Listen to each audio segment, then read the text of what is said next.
You will not be our Luna. The Alpha's declaration echoed through the circle like a death sentence. Before the elders, the warriors, and every wolf I had served since girlhood, I was stripped of my future. They expected to see me break.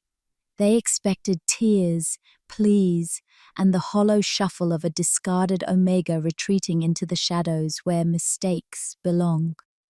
Instead, I stepped out of the circle on my own. No escort, no exile decree, just silence. What the pack didn't realize was that they hadn't stripped me of my power. They had released it. Beyond the borders, in the unstable lands, no Alpha dared to claim. I didn't find a grave. I found an alternative. I didn't set out to build a pack, but when the cast-offs and the broken bonded began to follow me, they didn't find a new ruler to kneel to. They found a leader who didn't need their submission to be powerful. Now the coalition of Alphas is gathering at my ridge, their banners raised in fear. They call me a destabilizer. They call this gathering an unlawful pack. But as their dominance flares, and the ground itself answers to our cohesion, they are realizing the terrifying truth. You can't dismantle a throne that doesn't exist. If you've ever been rejected not because you failed, but because you refused to shrink, stay with me. Because the one they cast aside is no longer asking to belong. I am building a world that never needed their permission to exist. And the Alphas who rely on fear are about to find out exactly what happens when the weak stop playing their game. Leave a comment and subscribe to follow what happens when the one cast aside stops asking to belong and starts creating her own pack. Lunar candidates were raised, not chosen. From an early age, she had been taught the rituals, the laws, the expectations pressed onto women destined to stand beside Alphas. She learned when to speak and when silence was strength, when compassion was praised, and when it became a liability. She learned faster than most, too fast, according to the elders. She asked questions where tradition preferred obedience. She noticed fractures others ignored. She saw how power settled into habits rather than honor, and how loyalty was often demanded most fiercely from those least protected by it. That made her valuable, until it made her dangerous. The Alpha had once admired her resolve. He had chosen her because she did not crumble under pressure, because her presence steadied the pack during unrest. But as time passed, her refusal to simply accept decisions began to unsettle him. She did not challenge openly. She did not undermine authority. She simply did not disappear into the role. And that was enough. By the time the elders convened, the verdict had already formed. She would never be their Luna, not because she lacked devotion, but because she would not surrender herself completely to the shape they wanted to preserve. The rejection ceremony was framed as mercy. They spoke of sparing her future embarrassment, of maintaining harmony, of protecting the pack. No one spoke of fear. Afterward, she was allowed to stay, temporarily. A courtesy offered to avoid the word exile, but the shift was immediate. Conversation stopped when she entered a room. Duties were reassigned. Her voice carried less weight with every passing day. She understood the message, so she left. Not in shame, not in haste. She left with intention. Beyond the pack's borders lay territory no Alpha wanted. Land considered unstable, scattered with lone wolves, broken bonds, and those who no longer fit neatly into existing hierarchies. Wolves without banners, without protection, without voice. That was where she went, and she did not go empty-handed. She carried with her everything the pack had tried to suppress: clarity, resilience, and the quiet authority born of having nothing left to lose. She did not set out to build a pack. But when wolves began to follow her, when those cast out for different reasons recognized something solid in her presence, she did not turn them away. She listened. And in listening, she began something no rejection could undo. The land beyond the borders did not welcome her. It didn't reject her either. It simply existed, raw, uneven, untouched by pack law or ritual. Wind moved freely here, carrying no allegiance in its scent. The ground bore old scars where territory lines had once been drawn and abandoned, fought over and forgotten. She walked into it without ceremony. For the first time since her rejection, no one was watching her posture. No one was measuring how well she carried disappointment. The silence was not judgmental. It was honest. That was when the weight hit her. Not all at once, but in waves. The memory of standing in the moon circle, the alpha's voice steady as he told her she would not stand beside him. The elder's eyes sliding away when she met their gaze. The sound of the pack breathing together, relieved. She stopped near a low ridge and pressed her palm to her chest, feeling the echo of a bond that had never been allowed to fully anchor. It wasn't shattered. It was denied. Her wolf stirred, uneasy, restless, but not broken. "We're not unwanted," she whispered, more to herself than to the wolf. "We're just uncontained." The thought steadied her. By the second night, she realized she wasn't alone. At first, it was subtle. Footsteps pacing at the edge of her awareness, scents brushing past without challenge. Lone wolves, broken bonds, cast-offs who had learned how to survive without banners or names. They did not approach her fire. They watched. She let them. On the third night, one finally stepped forward. A young male with scars that spoke of internal conflict rather than battle. He kept his distance, hands visible, posture careful. "You're the rejected Luna," he said plainly. She inclined her head slightly. "I was." "You left without fighting." "Yes." He frowned. "Most don't." "I didn't want to win their game," she replied. The honesty caught him off guard. "They say you were too proud," he said. "They say many things," she answered. "Which did you come to test?" Silence stretched. Finally he said, "Whether you broke." She met his gaze steadily. "And?" He exhaled slowly. "You didn't." He didn't ask to stay. He didn't pledge. He simply sat across from her fire, sharing warmth without expectation. By dawn, there were 3 more. By the 5th day, there were 7. They did not call themselves a pack. They didn't wear shared marks or move in formation.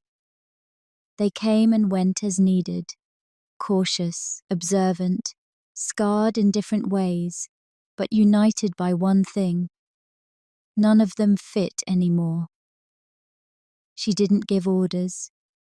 She listened. She learned names, not ranks, stories, not justifications. Wolves rejected for questioning authority. Wolves discarded after losing mates. Wolves who had survived packs, tearing themselves apart from the inside. The land responded. Where they camped repeatedly, the ground softened. Paths formed naturally, not patrol routes, but meeting points. Fires burned steadier. The tension that followed lone wolves like a second shadow eased.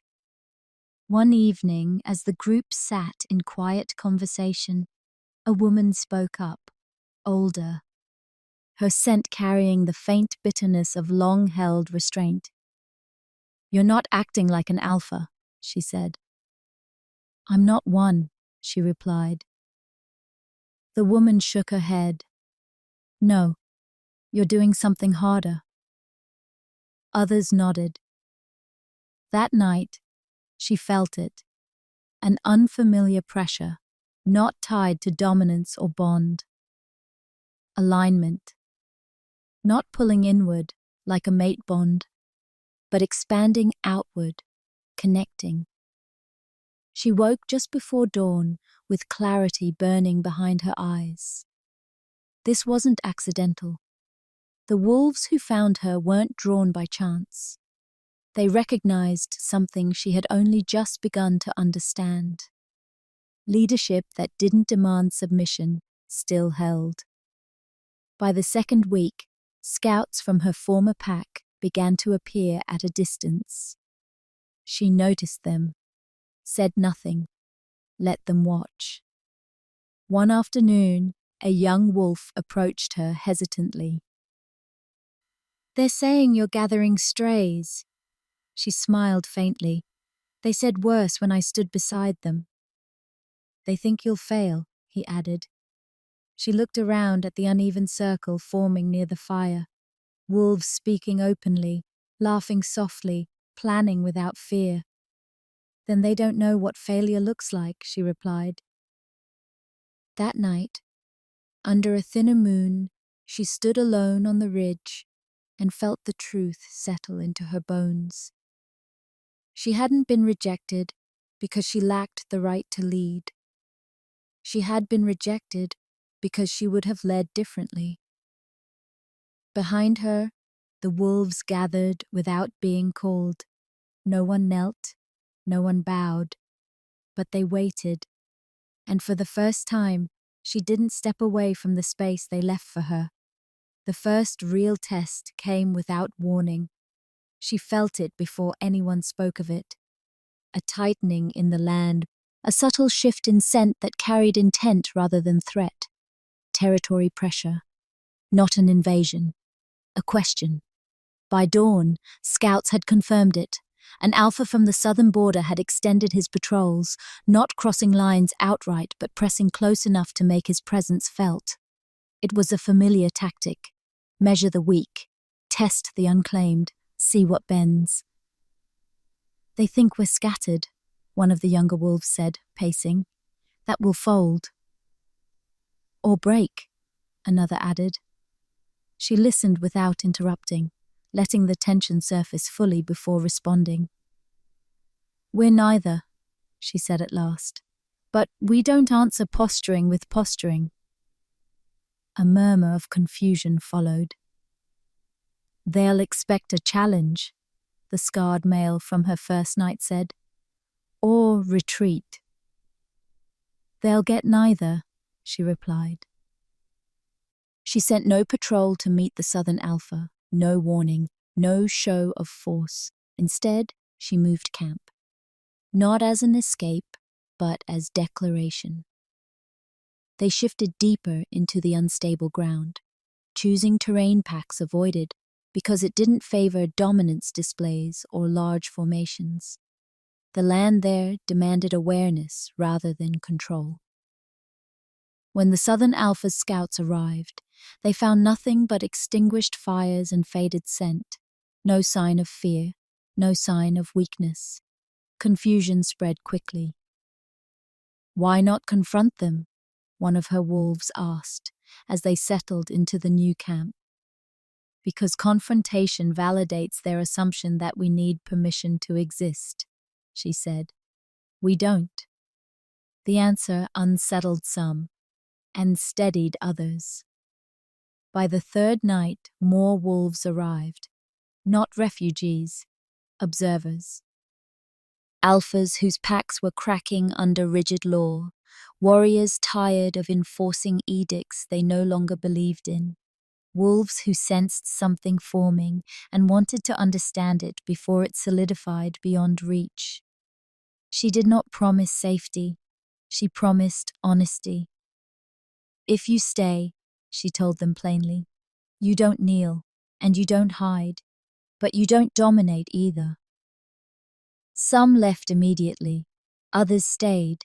Those who stayed began to adjust, to share watch duties without hierarchy, to resolve disputes through conversation rather than challenge, to accept that leadership here was not a ladder. The Southern Alpha did not like that. On the 5th night, he arrived himself, not with an army, with confidence. He stopped at the edge of their camp, broad and imposing, scent flaring deliberately as his gaze swept across the gathered wolves. You're building a pack without sanction, he said flatly. She stepped forward calmly. We're living. He scoffed. Unclaimed land doesn't stay unclaimed. It does if no one agrees to take it, she replied. A ripple of tension moved through the camp. The Alpha's gaze hardened. You were rejected as Luna, he said. That doesn't make you an Alpha. No, she agreed. It makes me honest about what power costs. The Alpha snarled softly. You think wolves will follow you without structure? She met his gaze steadily. They already are. He glanced around, noticing something he hadn't expected. No fear, no scrambling, no eyes darting for protection. They weren't waiting for her to command. They were choosing to stand. You're undermining order, he snapped. Order that breaks people to preserve itself deserves undermining, she replied. The Alpha's dominance surged reflexively. The land pushed back. Not violently, firmly. He staggered half a step, shock flashing across his face.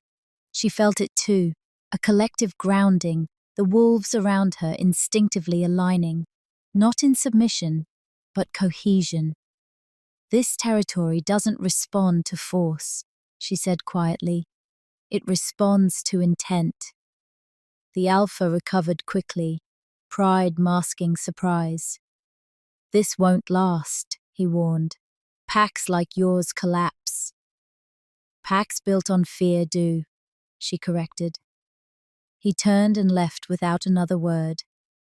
The camp breathed again. You could have challenged him, someone said softly.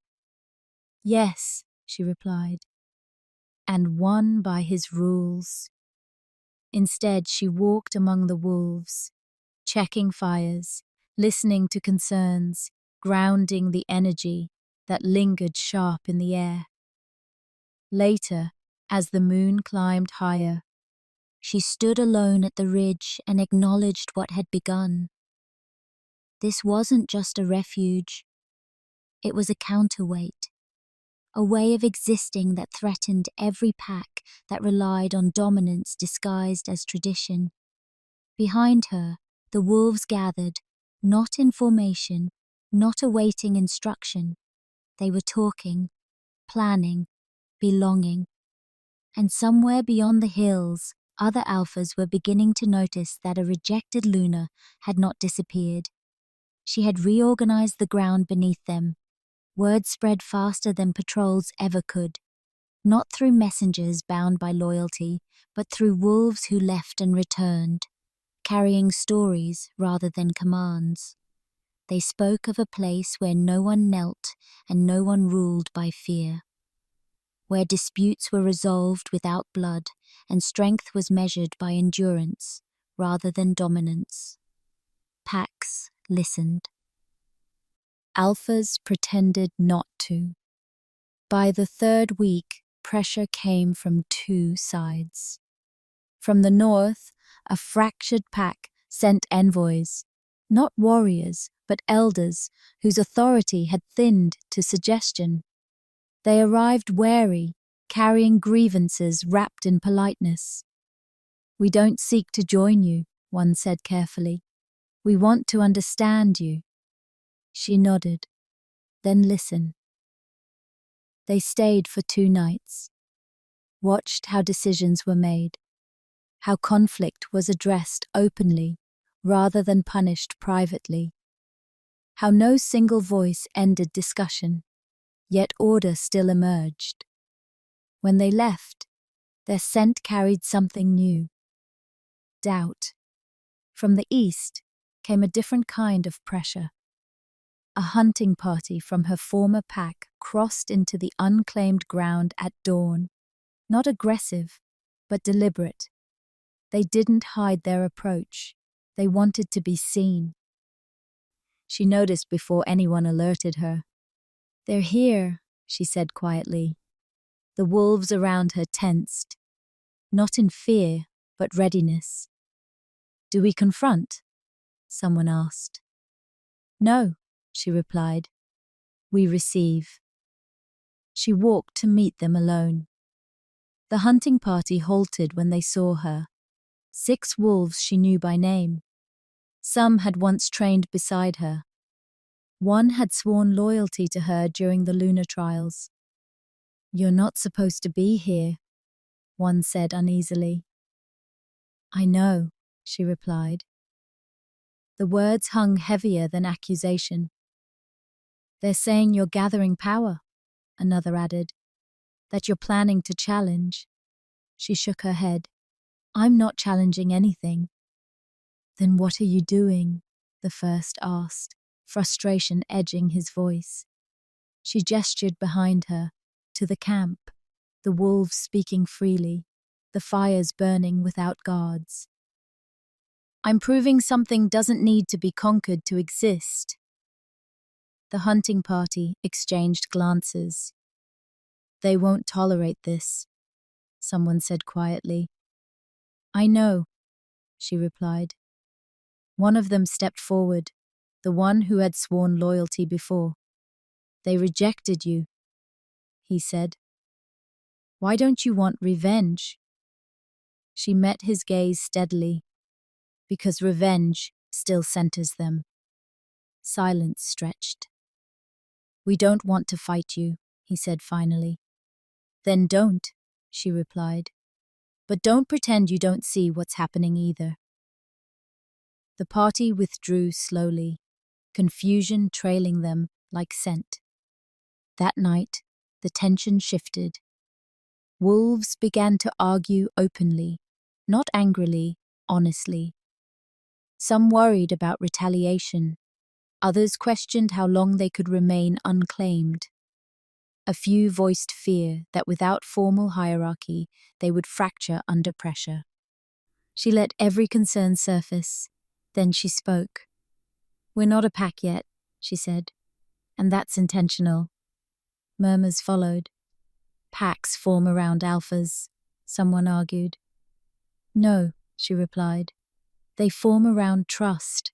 Alphas just make that easier or harder."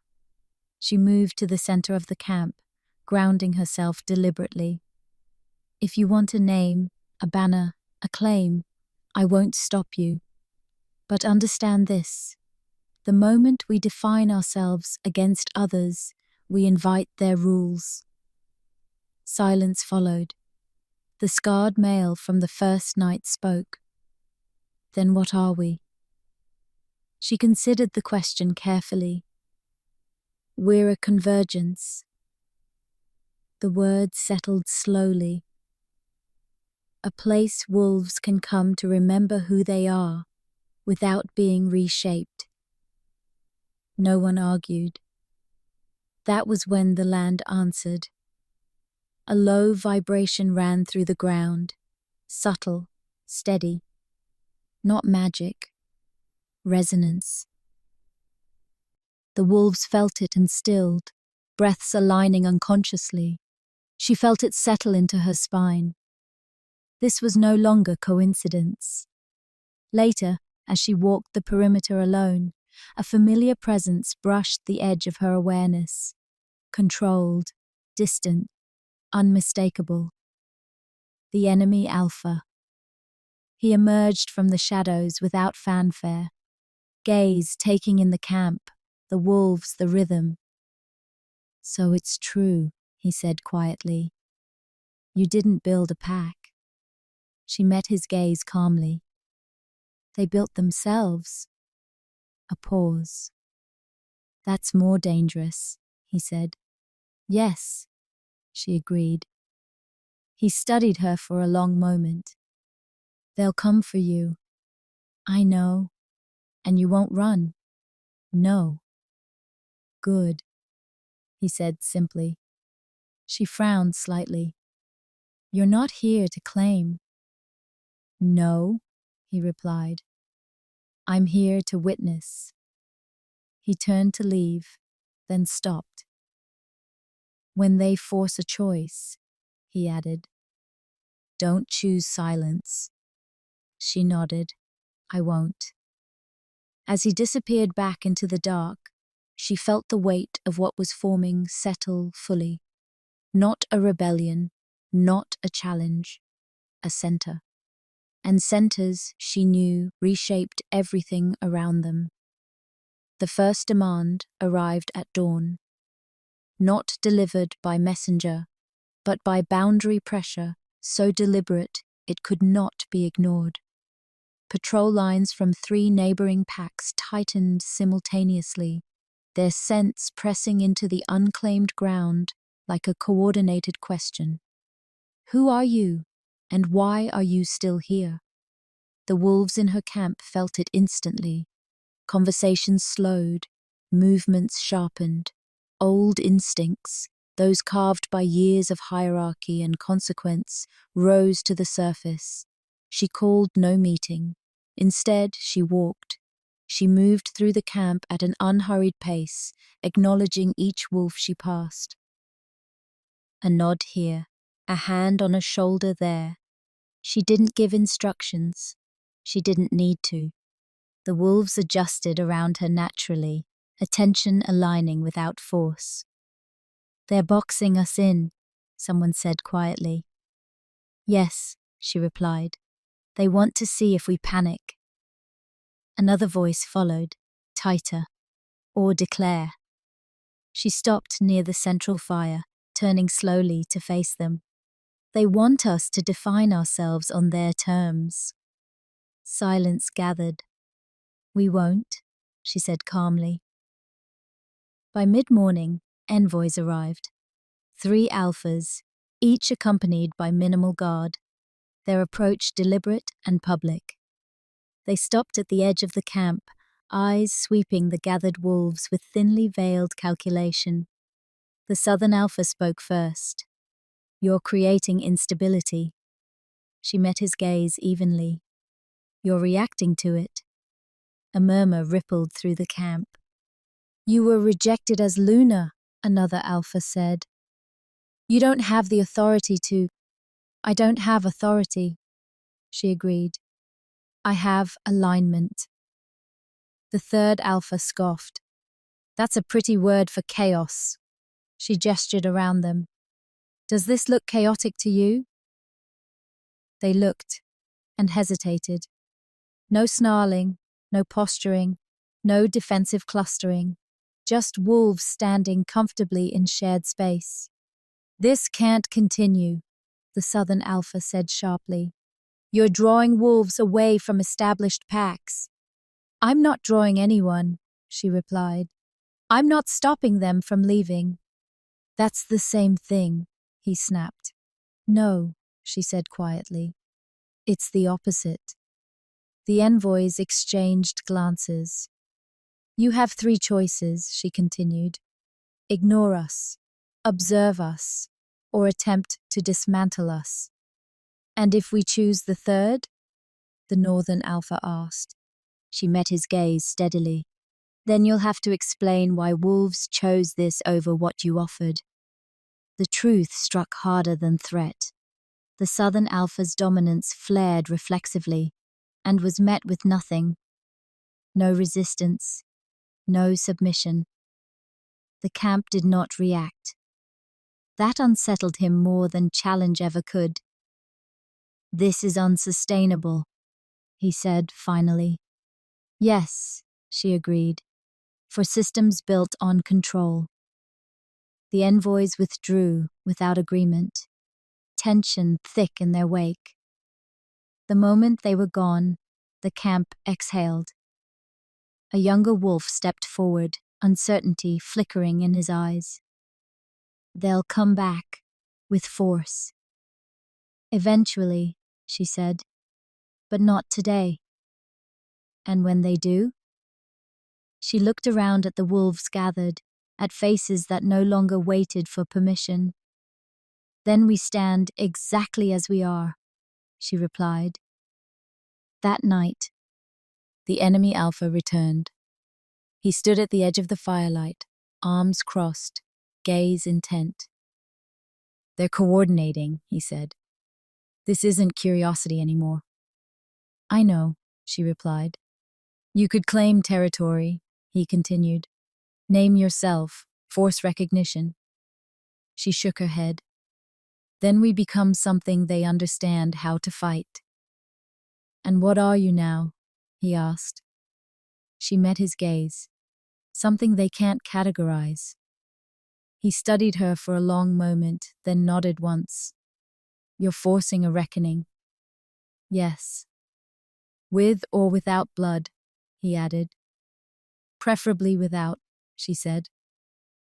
A faint smile touched his mouth. "You always did prefer the harder path." Later, as the wolves settled into uneasy rest, she stood alone at the ridge, watching torchlight flicker along distant borders. She felt the weight of it then. Not fear, not doubt. Responsibility that did not ask for obedience, only presence. She understood now. They had rejected her because she would not fit into a system that required silence to survive. And now, by refusing to replace it with another rigid shape, she was doing something far more dangerous. She was showing the realm that power could exist without ownership. Behind her, wolves gathered quietly, not awaiting orders, not seeking reassurance, just standing, ready. The first fracture did not come from outside. It came from within. It surfaced in the early hours before dawn, when exhaustion thinned restraint and fear looked for somewhere to settle. A heated argument broke out near the eastern fire. Raised voices, sharp gestures, old instincts reaching for familiar shapes of authority. "We need structure," one wolf snapped. "Before they decide we're a threat and crush us." "We need trust," another shot back, "or we become exactly what they expect." The tension spread quickly, rippling through the camp like a fault line under pressure. She arrived without haste. She didn't silence them. She didn't separate them. She listened. "You're both afraid," she said calmly, when the words finally ran dry. "Just of different things." The first wolf's jaw tightened. "Fear keeps us alive." "Yes," she agreed. "But it also keeps us small." She turned to the other. "And hope without grounding fractures just as easily." Silence followed, not defeated, but attentive.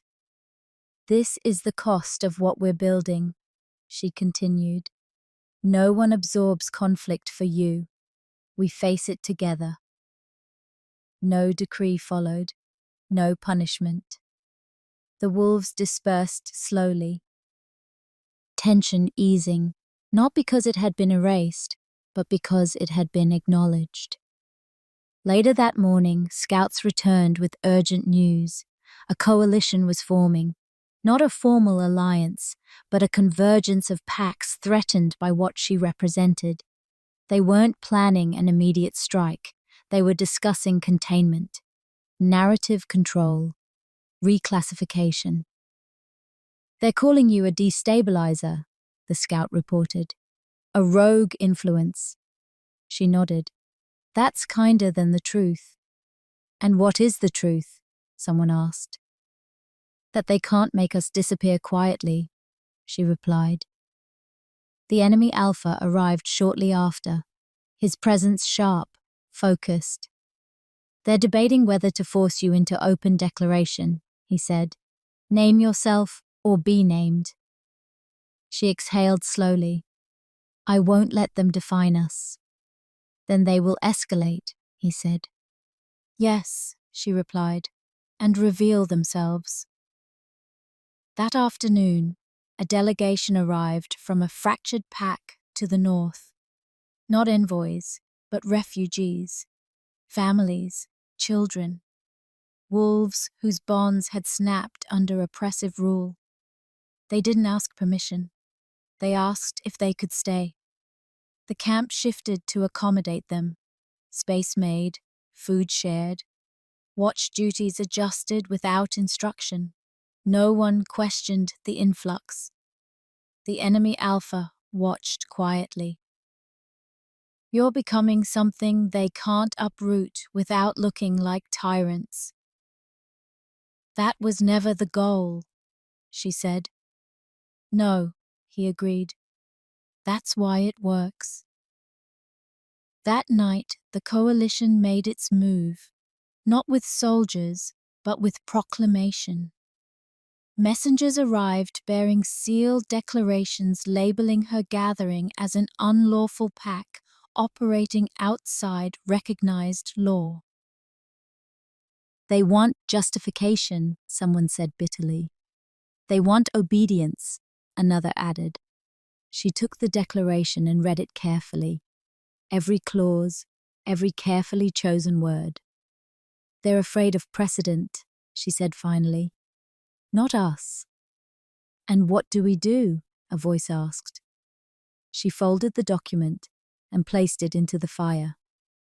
We keep existing, she said simply. The wolves watched the parchment burn. No cheers, no anger, just resolve. Later, as the moon climbed high, she stood at the ridge with the enemy Alpha, the basin below glowing with life. They'll come, he said. Yes, with force. Eventually. And when they do? He asked. She met his gaze, steady and unflinching.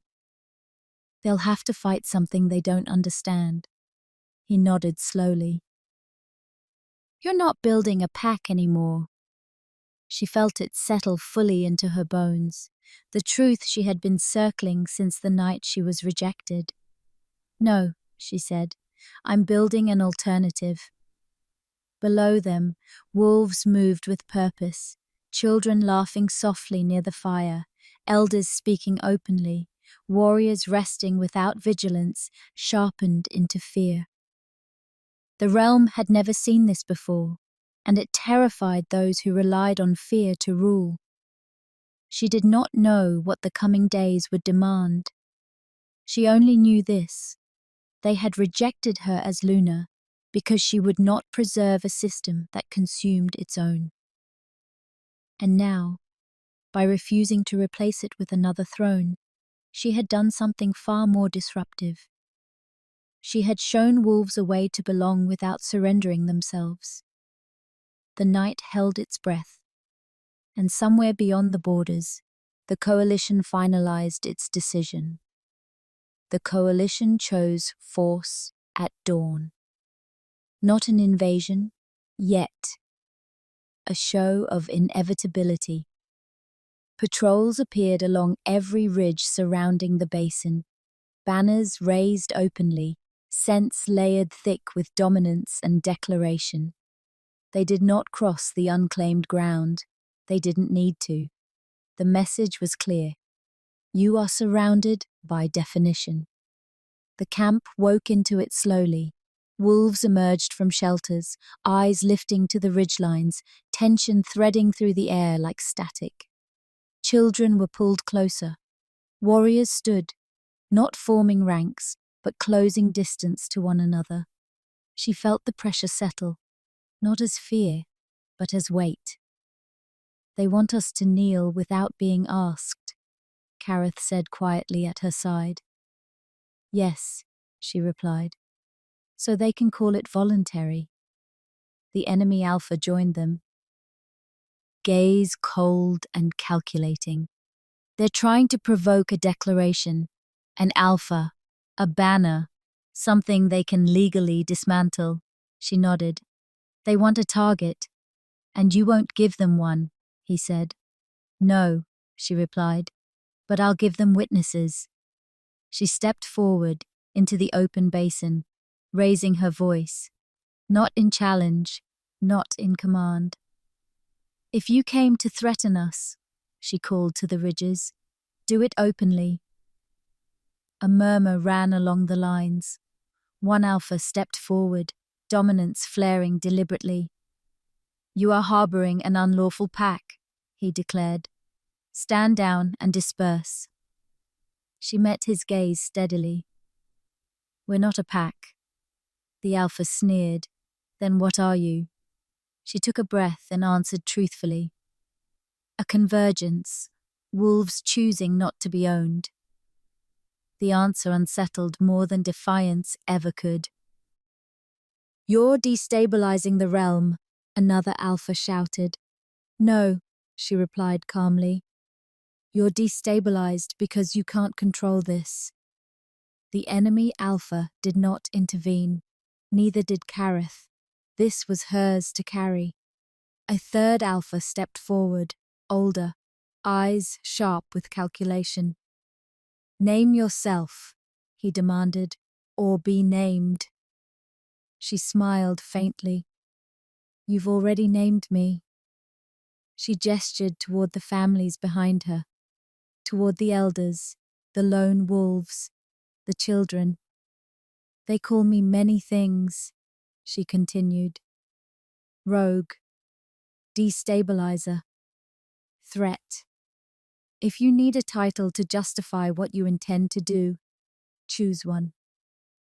Silence stretched. You won't declare leadership? The Alpha pressed. No, she said. You won't claim territory? No. You won't submit? No. The pressure built, dominance flaring along the ridges, sense clashing as Alphas tested the boundary of restraint. The land answered. Not with magic, with cohesion. The wolves behind her aligned instinctively, not bowing, not posturing. Standing shoulder to shoulder, breath sinking, presence grounding into something solid and undeniable. The coalition felt it. This wasn't rebellion. It was resistance without hierarchy. The enemy Alpha stepped forward then, voice cold and precise. If you cross this ground, he said, you won't be attacking a rival pack. You'll be attacking witnesses. The words hit harder than threat. The older Alpha hesitated. Others shifted uneasily. Kareth spoke next. Every wolf here chose this. If you tear it down, you'll answer not just to us, but to your own. The coalition lines wavered. That was when the unexpected happened. A young Alpha from the northern ridge stepped out of formation.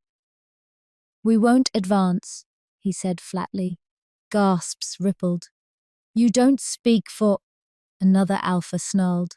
I speak for myself, the young Alpha replied, and for wolves who are tired of pretending stability isn't strangling us. He turned toward her, head dipping, not kneeling, acknowledging. More movement followed. Not all, but enough. The coalition fractured visibly, certainty bleeding away as the truth became undeniable. They could crush this, but they could never contain what it revealed. The older Alpha raised a hand slowly. Withdraw, he ordered at last. For now. The lines pulled back, not defeated, not victorious, uneasy. The basin exhaled. She stood still as the pressure lifted, heart steady, spine straight. You didn't give them anything to dismantle, the enemy alpha said quietly beside her. No, she replied. I gave them a mirror. He studied her for a long moment. They'll try again. Yes, she agreed, but next time they won't come as one. Below them, wolves moved, relief, awe, resolve interweaving without chaos. She felt it settle fully then. This was no longer about survival. It was about precedent. And precedents, once witnessed, could not be erased. The basin did not celebrate the coalition's withdrawal. There were no cheers, no howls of victory. The wolves returned to their fires quietly, carrying the weight of what had just happened with a sober kind of awe. Relief was there, but it was tempered by understanding. They had not won. They had been seen. That night, sleep came slowly. Conversations lingered long past the hour when fear usually drove silence. Elders spoke openly with warriors. Parents explained to children carefully, honestly, why the ridges had filled with banners and why those banners had retreated. Because something had changed. She walked the perimeter alone, letting the rhythm of the camp settle back into her bones. The land felt different now, not claimed, not bound, but aware, as if it recognized what had stood here and adjusted its memory accordingly. The enemy alpha joined her near the ridge, his presence steady, contemplative. They'll rewrite today, he said quietly. By morning, half the realm will hear a different version. She nodded. They always do. But they can't erase it, he added. Too many witnessed it. She stopped and faced the basin below. Fires glowed softly. Wolves moved without tension, sharpening their steps. For the first time since she'd been rejected, she felt no pull toward what had been taken from her. No longing for the title. No hunger for validation. You know what they'll call this, the enemy alpha continued. A failed uprising. A rogue convergence. A dangerous precedent. She smiled faintly. They can call it whatever helps them sleep. And you? He asked. She took a long breath. I'll call it honest. They stood in silence, watching a group of younger wolves working together to reinforce shelters. No orders given, no dominance asserted, just cooperation born of shared intent. You could formalize this now, he said. After today, many would accept it. I know, she replied. But you won't. No. He studied her. Why? Because the moment I crown this, she said, it stops being a choice and starts becoming a structure, and structures always ask someone to disappear. The enemy alpha nodded slowly. You're building something that resists being owned. Yes, she said, even by me. Below them, a commotion stirred near the central fire. Not panic, not conflict. A group of wolves had gathered, voices overlapping. She moved toward them instinctively. They quieted when she arrived, not because they were commanded to, but because they wanted to be heard. We need to know where this goes, one said carefully. Not tomorrow, not next season, eventually. She looked at each of them, at faces marked by loss, endurance, hope, cautiously reclaimed. This doesn't go anywhere, she said. It stays. Murmurs followed. There will be pressure, she continued. Some of you will leave, some will stay. Others will pass through and carry this with them. And you? A voice asked. She answered without hesitation. I will remain present, not above you, not ahead of you. The words settled like stone.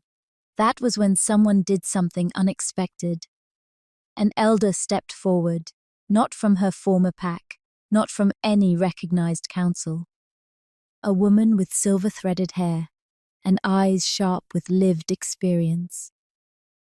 We need a name, the elder said. Not for power, for memory.